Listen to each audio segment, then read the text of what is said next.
Welcome to the Addiction Kitchen, where we serve up time-tested solutions from our 38-year recipe for recovery. Whether you're an addict, a family member, or simply someone looking for hope and direction, we've got something on the menu for you today. So pull up a seat and let's chat, because the best conversations happen around the kitchen table.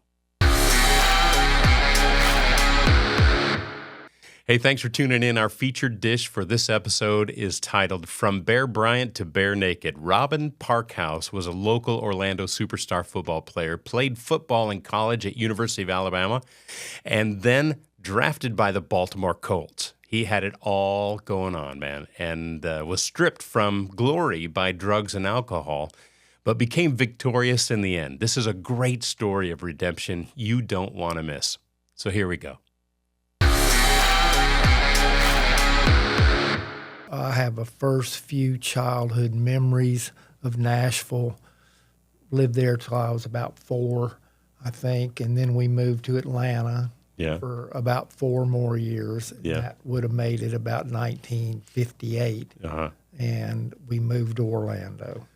Wow. So from Nashville to Atlanta is where you kind of picked up your Southern accent. Yeah, probably. Yeah. And my mom was born and raised in Georgia, Americus, Georgia. Oh, yeah. Right there 9 miles from Plains. Wow. Jimmy Carter. Sure, yeah. And yeah. So, but my dad was actually born and raised in England. Oh, is that right?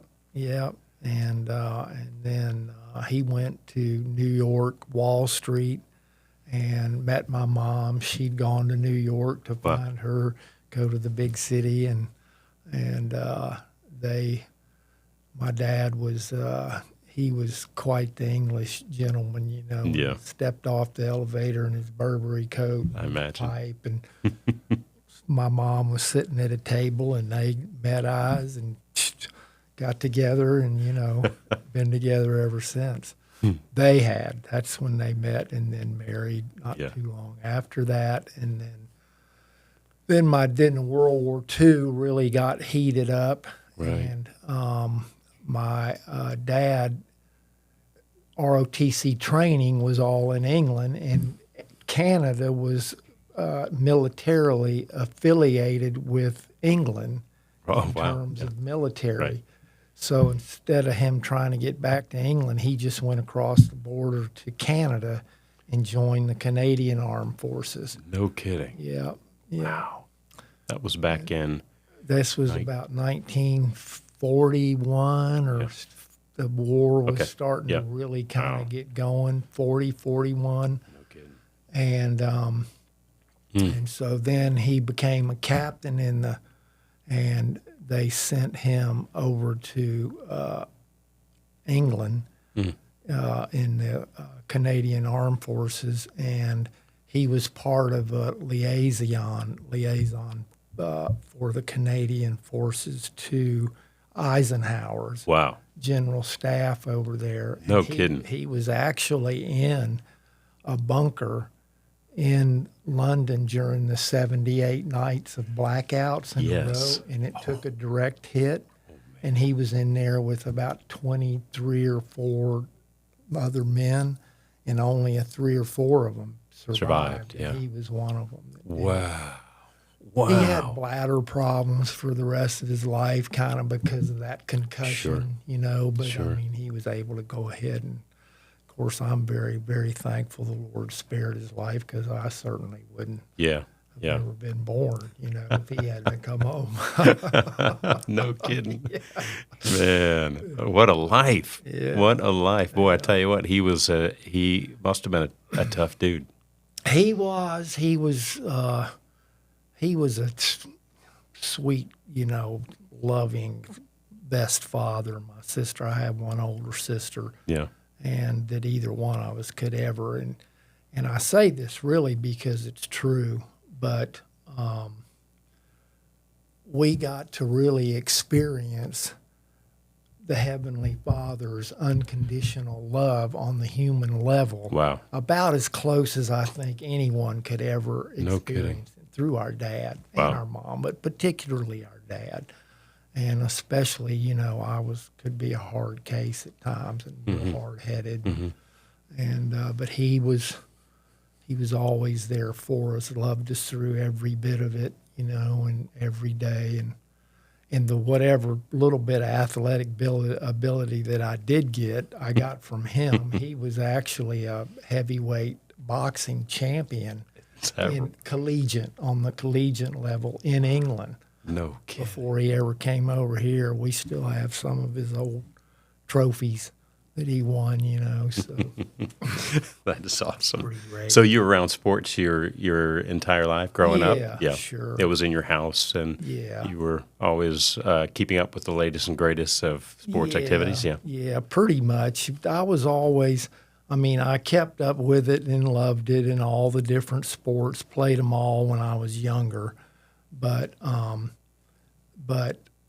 football certainly became easily to identify as my best sport and the one that I enjoyed and really loved the most. But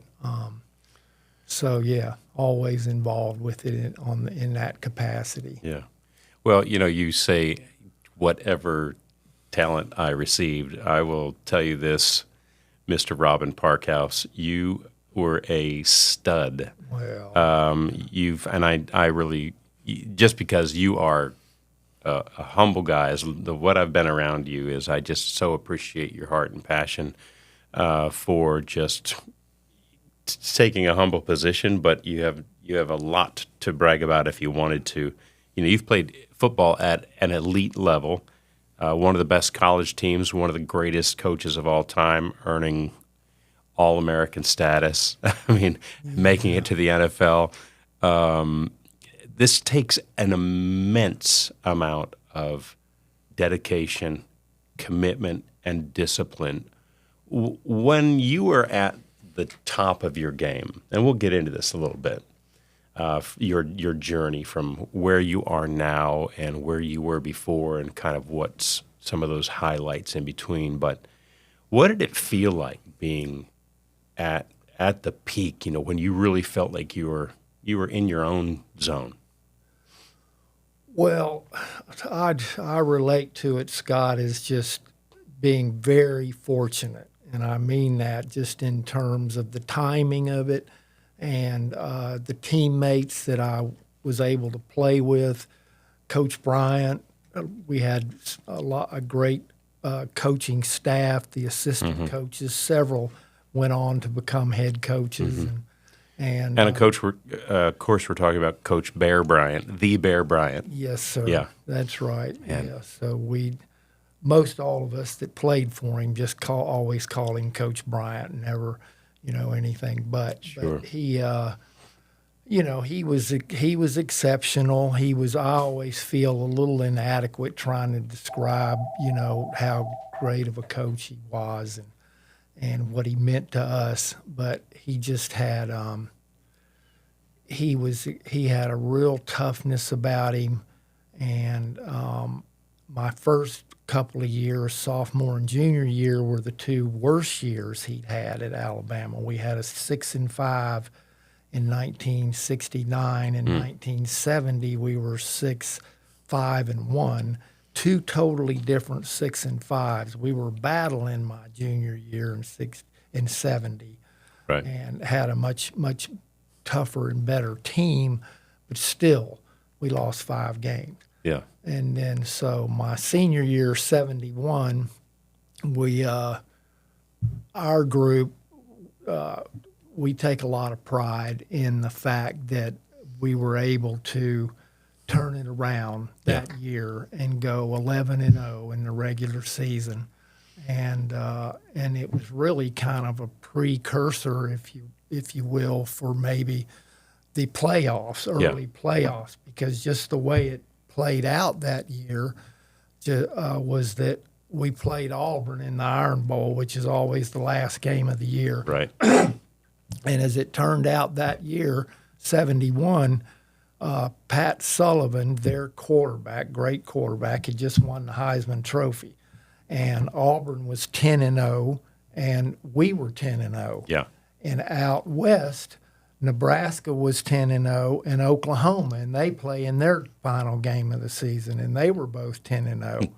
And so it generated a lot of, and then Nebraska beat Oklahoma, and we finally evened up with Auburn and beat them pretty solid. You beat them pretty good, 31-7 or something like that. You hammered them, yeah. Yeah, we did. We finally. And so that part of the year was just, we take a lot of pride, our group does, that we helped Coach Bryant, because there was a lot of speculation that if he'd had another mediocre year at Alabama that he might have, retired. And that set him. He stayed for another decade, actually, through the 70s and won 3 more national championships and I think a total of 9 SEC championships. So, I went there, and all of us did, because primarily we just wanted to play for a championship team and play for Coach Bryant, but to be able to play for a championship. So we were able to accomplish that in the sense that we won the SEC championship,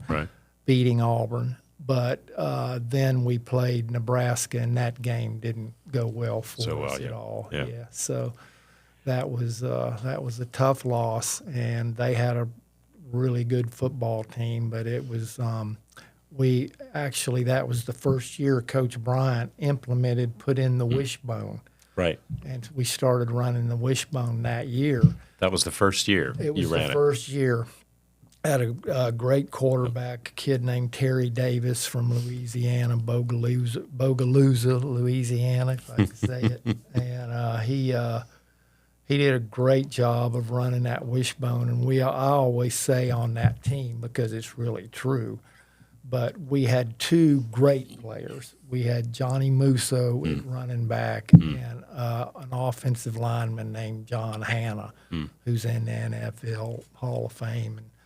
And those 2 guys, and then Coach Bryant, what made him such a great coach is he took a lot of, pretty good players and players that, weren't necessarily all 5 stars, but were, good players that he, if we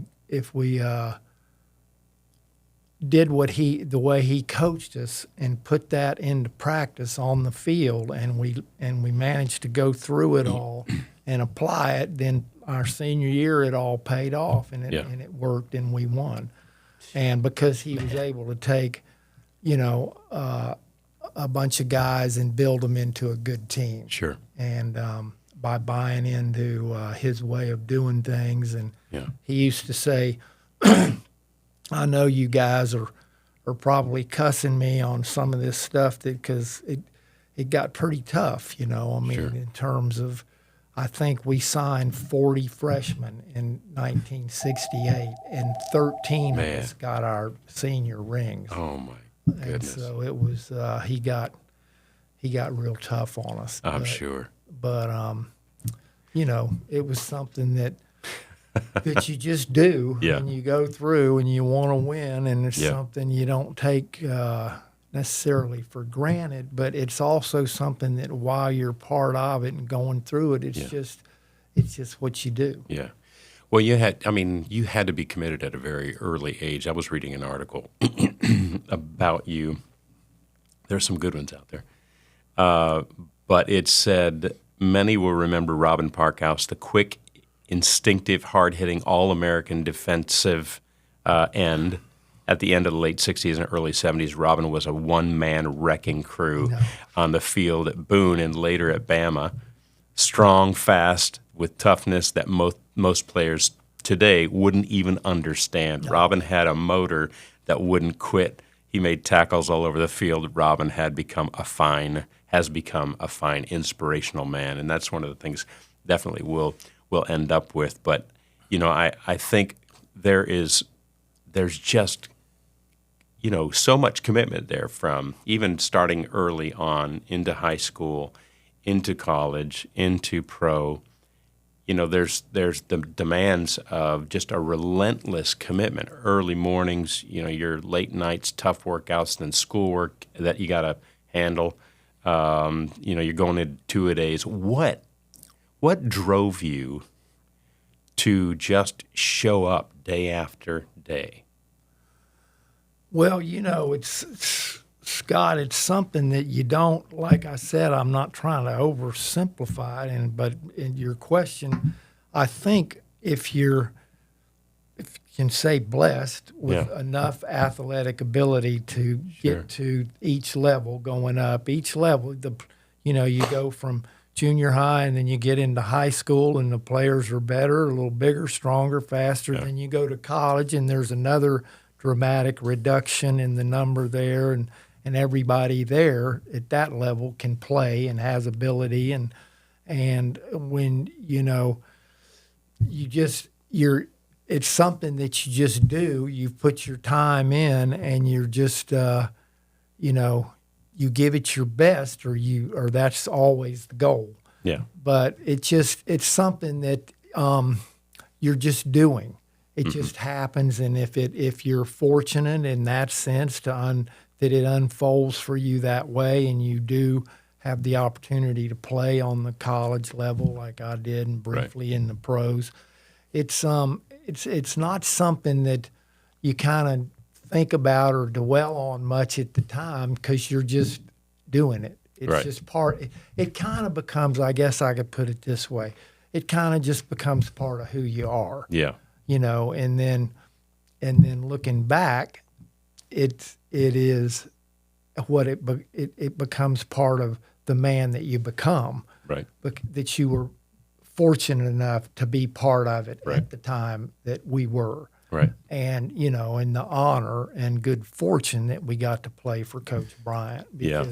And he became part of us, all of us. I mean, that's the way I see it. I mean, I just learned lessons from him that day to day in and out, that there's just small things that kind of became part of who I am that I apply and through my daily life, and my working life and social life. And, Coach Bryant was just, he was tough, but he was a real gentleman. Really? And he had total integrity. Mm-hmm. I mean, if he said something, you could count on it. Yeah. It was like you could put the money in the bank. Yep. You had, you said you were blessed, and obviously you definitely had a gift, no doubt about it. But you made a conscientious decision. I mean, at times, whether it was part of your DNA to get up and go work, and it was a part of you, you always had the choice to go a different direction. And you had a choice to make some decisions. I know that, if you could have had them to do over, you would have taken another path. And so talk to me a little bit about some of those decisions and passes that you took, some of those directions you went that you would not have otherwise taken if you had a chance to do it all over again. Oh, sure. Well, what you just said always in the frame of mind it makes me think of is that if I'd have known then what I know now. Yeah, right. You can't, but that's not, that's really, the formula doesn't work that way, you know. But, but the truth is I would have done a lot of things different. But I, at the time was just kind of caught up in it's like I say, it's kind of, I wasn't really a bad person in my own mind. Right. But I had gotten caught up in some things that, that I'd later on, of course, but I don't know if we're kind of what time frame we're in, but, I'm talking about while I was still playing, I guess, that there were still, I would have done, worked harder in school and tried to, get a better education. I mean, I was there and I stayed eligible, but that was about the minimum of what I could do in school to just primarily play football. Yeah. And so, and that's part of my story too, is that then the quick couple of years that I played in the pros, I kind of define it as that after football was over, which it had kind of more or less kept me moving in a relatively positive direction. Right. Still I was caught up in kind of the Jimmy Buffett, pirate looks at 40, good guy, outlaw, all these delusions, Right. and our enemy, Yep. that's his master plan. I mean, nobody's better at delusions than he is in selling us on delusions. And so I was kind of caught up in that kind of thing, and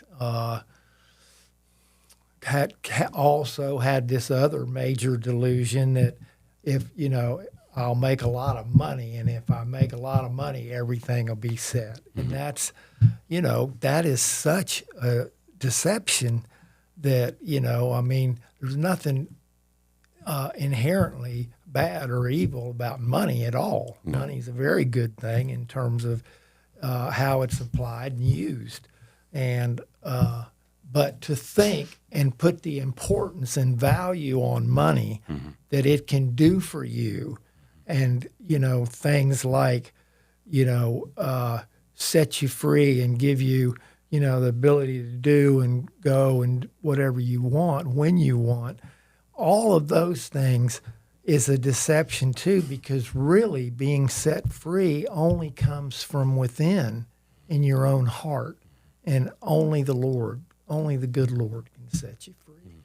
And so thinking that, if I can make a lot of money, then that'll do that. And it's just not the way it works. It's always kind of, I thought, one of the most powerful ironies in life is that the reality is that the very, really most important things in life, no amount of money can buy. Right.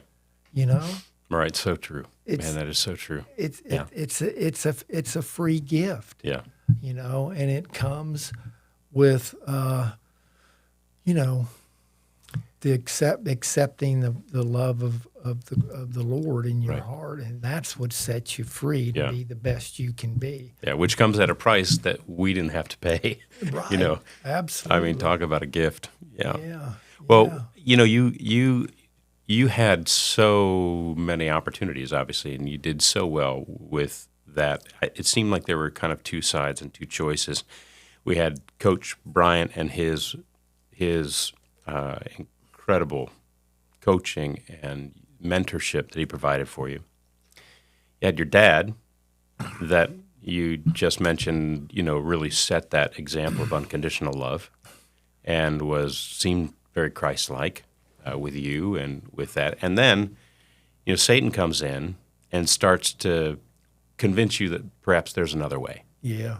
And so tell me a little bit about what that other way was and the choices that took you down some wrong paths. And then eventually I want to get out of this to say, okay, but this is what happened. This was a turning point. But let's talk, and here you are today talking about your story, and you came and talked to our men, and it was powerful, man. And it was just awesome to tell this story about addiction and drugs and what the prices that you paid for that. But let's talk about those wrong paths and how you got there, and what you did while you were there, and then eventually how we got out of it. Scott, we'll do that but I wanted to mention too, you mentioned my dad and I talked about him, but I wanted to also say about him, after he retired from the life insurance business, he became the original director of the Daily Bread program downtown Orlando. That's it's amazing. Still ongoing. Yeah, it is. We use it here. I mean, I'm just so proud of him and how he dedicated the last 15, 20 years of his life to that ministry. Hey, are you looking for a unique way to celebrate life's big moments? Outside Surprise has you covered. From a 6-foot stork welcoming your little bundle of joy to a colorful graduation display or a giant birthday sign that shouts happy birthday, Outside Surprise creates memorable yard signs for any occasion. Whether it's an anniversary, new home, or just a monumental milestone, they'll deliver and set up your sign for 3 days at a great, great price. Plus, most signs come with a special keepsake to remember the day. Surprise a friend, family member, or a neighbor with a personalized celebration that they'll never forget. Call 407-488-2104. That's 407-488-2104 to reserve your sign today. Or check out their website at OutsideSurprise.com. It's OutsideSurprise.com. Outside Surprise, celebrating life's biggest moments, 1 yard at a time. If you found value in this episode, please subscribe, like, and share it on YouTube or Facebook. And don't forget to click the notification bell so you'll know when our next episode drops. We'd also love to hear from you. So drop your questions or comments below, and we'll do our best to address them in the future episodes. Let's talk about those decisions that you made with regards to, hey, I had everything going in the right direction, and now I decided to go this direction, even though you had some great mentorship and great coaching that would have determined otherwise. Yeah. Oh, absolutely. Well, I kind of describe it, and it's like when we were here with the men the other day, and one of them mentioned how did it affect, my ability to play. Mm-hmm. And I said, well, I don't like using it as an excuse that's the reason but it was definitely part of it. And in the sense of that, getting in, doing drugs and drinking as a lifestyle party, just good time, recreational drugs, and that, describes, so that description's always made me kind of roll my like, yeah, recreational, right. But at any rate, what I did do more on a recreational basis while I was still playing, then all of a sudden football was gone. Mm-hmm. And I think if I didn't already say, it was like my rudder that kind of, and then that was gone. So then kind of the smoking a joint and first thing in the morning and starting down the road, and then, Pirate looks at 40 and getting involved with the drug world in the sense of making money doing it to different degrees and times. And it just, it was kind of, it didn't happen suddenly, but it just kind of slowly, it was a matter of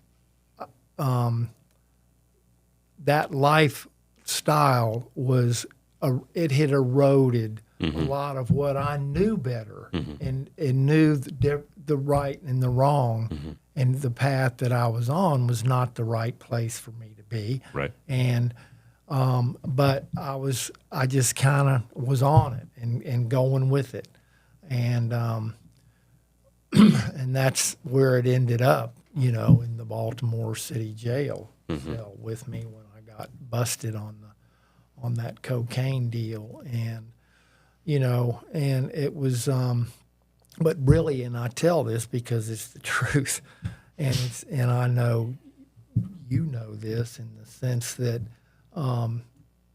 that's not, God did not intend for me to be on those roads that I had taken myself totally on, and no one else influenced me on that. It was choices that I had just made, but a lot of it had to do with just kind of the lifestyle of the drugs and alcohol that were kind of had kind of eroded and weakened the character and the things that I knew better, but could rationalize going ahead and being involved with the stuff I was doing, and giving myself a pass, and as it ends up happening that, and I really believe that God can do this, that we're not capable on our own of taking something that would obviously look like the worst thing that could ever happen. And at that time, and I'm in that Baltimore City jail, you would think. But when I found that pamphlet, and it was the Gospel Book of John, and read it that night. And the next morning, the Holy Spirit just moved me to get down on my knees in that jail cell. And ironically, in that sense, what appeared and was the worst place that I could be, or in the worst experience. And, the worst thing about it, obviously, is you hurt the people that love you so much. What it did to my mom, my dad, devastating, and my sister and friends and coaches and people, that I represented and all of that. So but even all of that being said, as the Lord and the Holy Spirit put me down on my knees in that jail cell to ask Christ into my heart, it, without a doubt, was the best. Now, looking back, it's the best thing that ever happened to me and ever will happen to me. Yeah. Because that's the one decision that we all make, one way or the other. Either it's not only here and now, which is very important for here and now, and that's but it's eternal. Mm-hmm. It has eternal. Yeah. What's the word? Eternal consequences. Consequences, sure. Yeah, eternal consequences. And so, but at that time, you didn't know that. So you find this pamphlet in the jail cell. It's the Gospel of John. You read Gospel of John, and it hits you in a way that brings you to your knees. And you say, for some reason, because you've been going down this path for a while. Yeah. You'd spend some time, quite a bit of time in jail on a couple of occasions. Yes. You had a cocaine possession street value of about $1.2 million. I mean, this was kind of big league. And if anybody knew you then and anybody knows you now, you just go, this could never happen to Mr. Robin Parkhouse. This dude is solid. He's a great guy, has everything going for him, and just a kind-hearted man. And you said, hey, that doesn't mean I'm a bad person, and you're exactly right. Mm-hmm. These are just bad choices. Yeah. So what is it that would allow someone who's just in your path, that's right now, that's saying, I've got choices that I'm making that are incorrect or they're bad, they're going to put me in jail if I'm not there already. When you look back, what are those preventative maintenance issues in your own life that you could have done? Is there anything that could have stopped you from going that direction? Well, yes, sure. I mean, I could have stopped myself at any point in time, but I just didn't, really have the motivation or something, I guess, to stop it myself. Right. And I was just caught up in it, in the lifestyle of it. And again, back to the delusion of believing that this is going to, I'll make a chunk of money and then I'll buy a business and I'll get set up on my own and be independent and all those delusions. So, sure. That was the plan. I didn't plan on staying in that lifestyle. I was going to make a chunk and then be able to move out on my independently and be done with it. Yeah. In terms of, doing things illegally and making money that way. Yeah. So, the only thing I can say to anyone that is even close to that road or possibly thinking, about trying to make a change, there's certain changes in our life, I know in my life, that we're really not totally capable of making on our own. Mm-hmm. And that there's only one way that a person really changes. I believe and know that. And that's a changed heart. Mm-hmm. And it's not really an intellectual or a willpower or I'm going to get this right now and go ahead and quit this and do this. And I mean, you do that in your program here. And that's the number one thing that I say to anyone that wants a new life and a changed life and a life on the right road. It's what, a friend of mine's saying is making doing the right thing for the right reasons, and you need help to do that. Mm-hmm.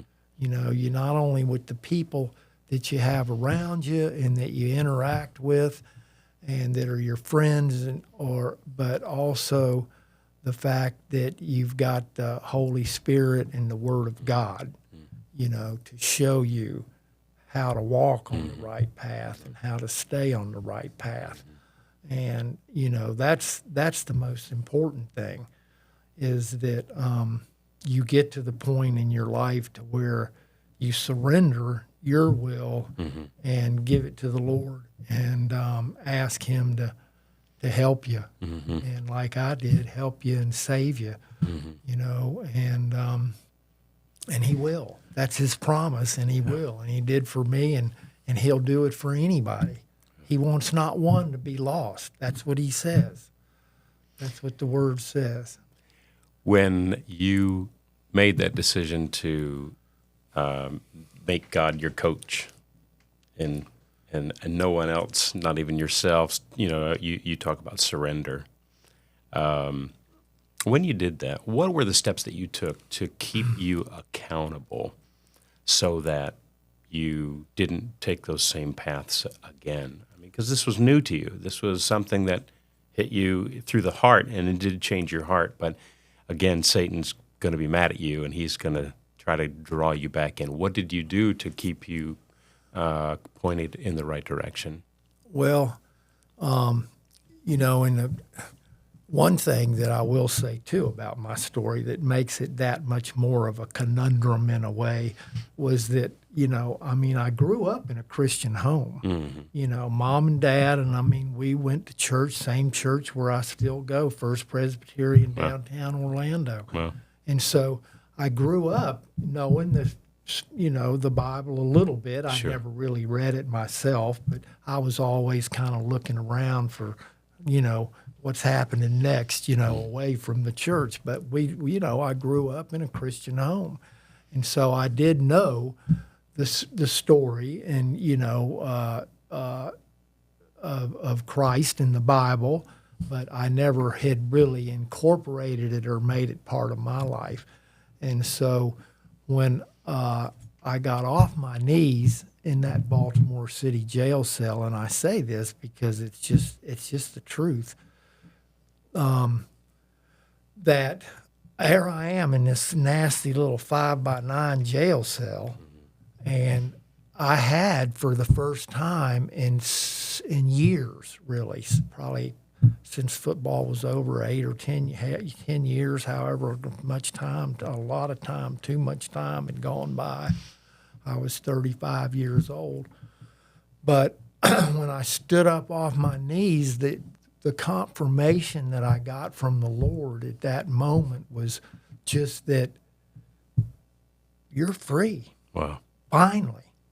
And I literally felt, Scott, like that balls and chains had just fallen off me. Wow. Because I had been dragging this lying lifestyle of being a good guy outlaw, and living a lie to my family, my friend, nobody. They're the people I grew up with, and they didn't know anything about what I was really doing. They had suspicions, I'm sure, and nobody was influencing me in any way. So, I had the background, but I had never really made it part of my life. Right. But so when I got off my knees, and then I felt like, wow, man, I haven't felt this free and clean and good in a long time. Yeah. Because I was just, and the Lord just confirmed to me, if you will stay focused on me, you're done. That's done. You don't have to worry about that anymore. It's gone. And that's how it turned out to be. And I still ended up getting a 7-year sentence, and my dad met the judge up in Baltimore, and and he had empathy, and for my dad, and he was a dad anyway, and he gave me a sentence that if I did half of it without any problems, I could get out and do the second half, 43.5 years doing the time, and then 3.5 years on probation. Right. And so that's how it worked out. But when again, going back to that cell and just the sense of freedom that I had, that after that I started, as soon as I got sentenced and started doing the time, there were good jail ministries, people that go in, bring materials and have Bibles, and I just kind of poured into that, got a Bible and started reading it and trying to understand what it all said and meant. And I just believed and knew that, it's God's plan now. Right. And I just need to try to stay as in tune with it as I can and try to, be faithful. Right. And again, do the right thing for the right reasons. And so from that point forward, that's how I've tried to live my life the best I can. And I've had a lot of good people help me. And that's another thing I want to say to encourage your guys and anybody that might be listening that's dealing with issues and problems of drugs, alcohol, or whatever it might be. That's is that dang, now I lost my... It's all right. It's one of those days. It's you were going to say just one of the things, the encouraging things that you wanted to tell those that are struggling with alcohol and drug addiction. Just how to, maybe the encouragement that they need while you're thinking about that. Yeah. Tell me a little bit about your relationship with your dad after you got out of jail and you were on parole, and as it started to put some of this behind you. Yeah. How was your relationship with? Well, with, it was strong. with your pop? Yeah. It was good. I mean, he was so faithful to me, and that's what, again, I said earlier about all of us in our family, my sister and my mother and I, experiencing kind of unconditional love from my dad. And, I mean, he was just there for me, you know, every step of the way. And he came to see me in the various places when he could, a few times over the 3.5 years. And my mom, she, it was hard on her, to say the least. Yeah. And, but Dad and he was just always there for me and walked with me and through it with me every step of the way. He never, he was, of course, disappointed and, and hurt and had to live here in this town and all that coming, up. Yeah. And that was really the toughest part of it, especially looking back for me, is putting my mom and dad through, what I did. And, and they had to, live through that. But they both stuck by me 100%. Yeah. And never wavered on that in any way. And, that's how I try with my bonus grandkids and, through my wife, Sarah, and our marriage. And then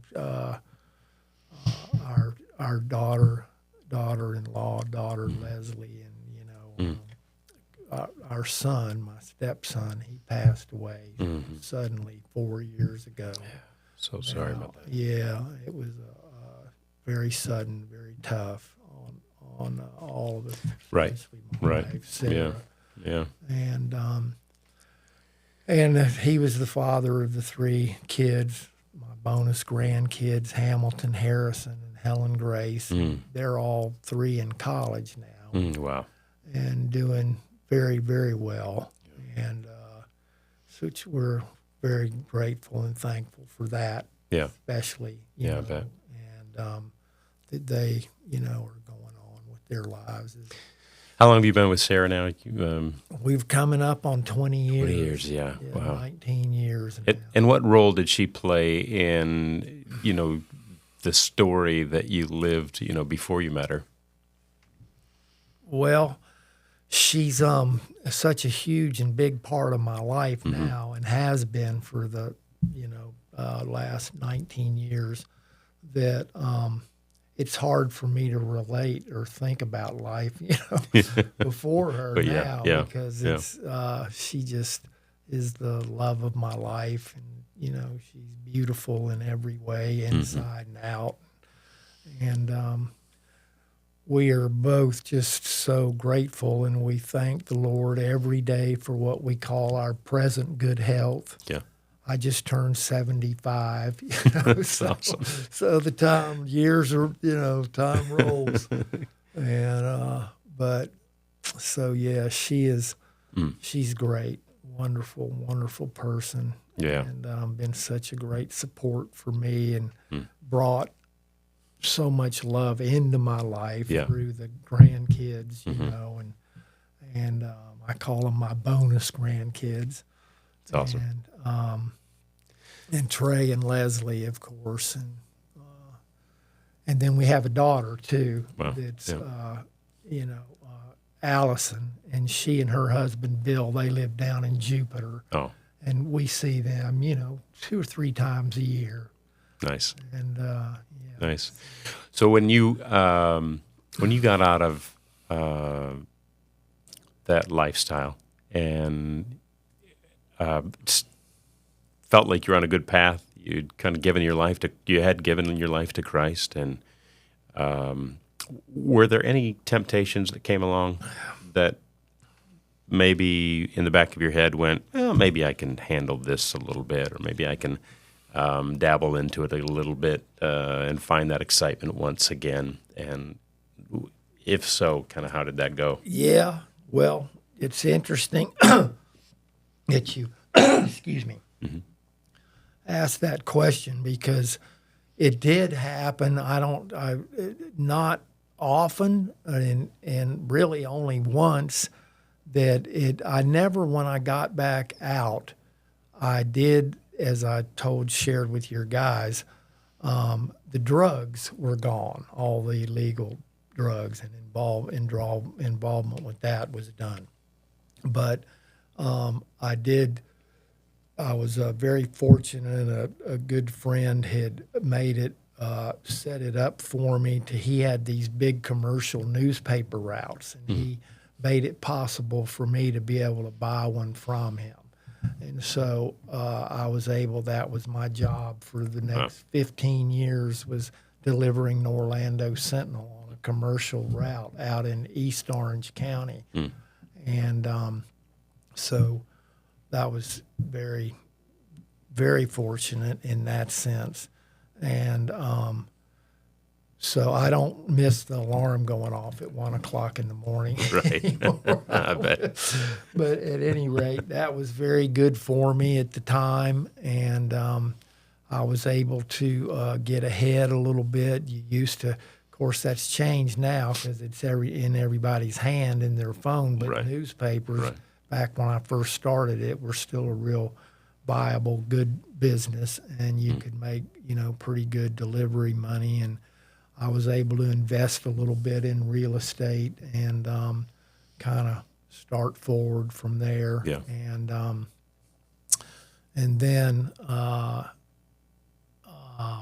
ended up being able to get a little bit of rental property, and then I went and got my residential building contractor's license. Oh, great. And then went to work. Was able to sell that route, back after 15 years of it, about 19, about 205 or something like that. And I started more in construction and property management, and then went to work for a real good company here in Orlando, a couple of builders. It was Goring and Morgan, top-end, high-end home builders. And Chris Morgan had given me a good job with the company, and so I worked for them for the last 10 years and did primarily residential property management. Oh, wow. Great. Helped them with ongoing. We had clients, and the company's built on Total Care is the name of it, and does ongoing property maintenance and management for the clients. Yeah. Wow. Yeah. Well, there's what a great story from, hard work, commitment, dedication, a gift that you've received to be such a great athlete, great home life, and, you've had great successes on a very high level, gone down some paths and made some decisions that you would have, redone if you would have had the opportunity or to go back and do it again. But the beauty about this is this finding God, but knowing that He was always there, and knowing that all you had to do was surrender, which is such a great and strong word for your life, to just completely give up your own desires and your own needs, and just focus on what He has planned for you, because He had a great plan for you. And now to see you in the direction and what you've done, the impact that you've made from those days, that's not what you want to be remembered for, but those are the things that have created the Robin Parkhouse that I'm sitting in front of, and the things that you have done and the stories that you've been able to tell and sit across the table from somebody else who's gone through it, who's going through it, and you can say, man, I know how you feel, I know where you are, I know what your thought process is, and your willingness to be able to help that, and your willingness to be able to minister to that is phenomenal. I can't imagine if you would just hold that all in and not share it. Yeah. And what you've done and continue to do to leave that legacy is really just so commendable, Robin. I'm so impressed with you and with your heart and who you are, and I just sense the life of, I just sense Christ in you. And I felt that from the minute that I met you, and I just thank you so much for that commitment that you are sharing those stories and that life that you've lived with us. Hey, are you interested in becoming a title sponsor of Addiction Kitchen?